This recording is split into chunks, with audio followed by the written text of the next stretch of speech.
Sometimes it's a good idea to know what you are and aren't qualified to talk about. And by sometimes, I mean all the time. I mean, if people only talked about what they were qualified to talk about, Twitter would look like the digital equivalent of the wastelands in The Road Warrior, just dry and empty.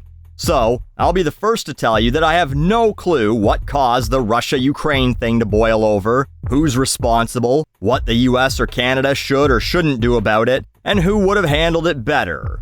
There are plenty of unqualified voices ready and willing to show their ass to provide their hot takes on social media if you want that. Plenty. But I do know about two things: media and unintentional comedy. And so, as CNN was showing the surreal scene of the air raid sirens blaring over Kiev, this happened.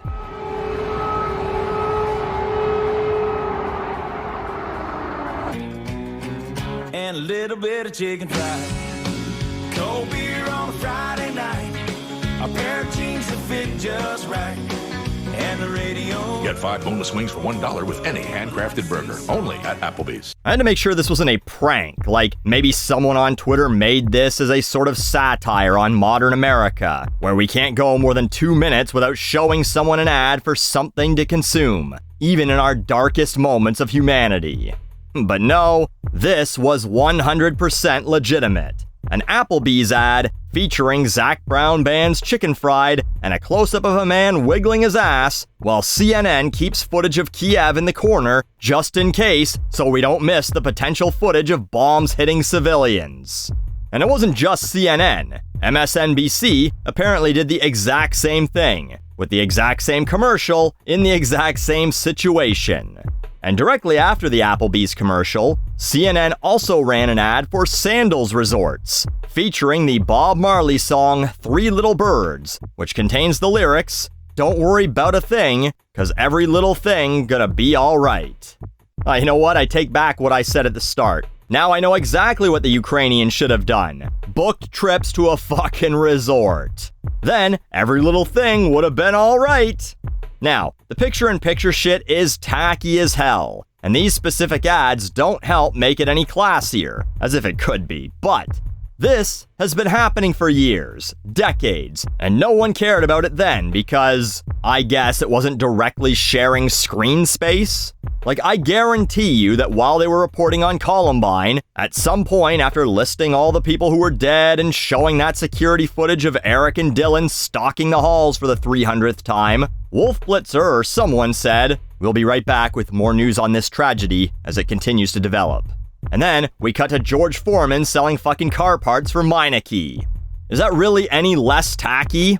And it certainly happens in print. Newspapers have always sold ads. You don't think that the page right after the Challenger explosion in '86, there was probably some ad for some local restaurant or Kmart or something? I couldn't find an example from then, but I did find this. Front page of the Denver Post on January 28, 2016.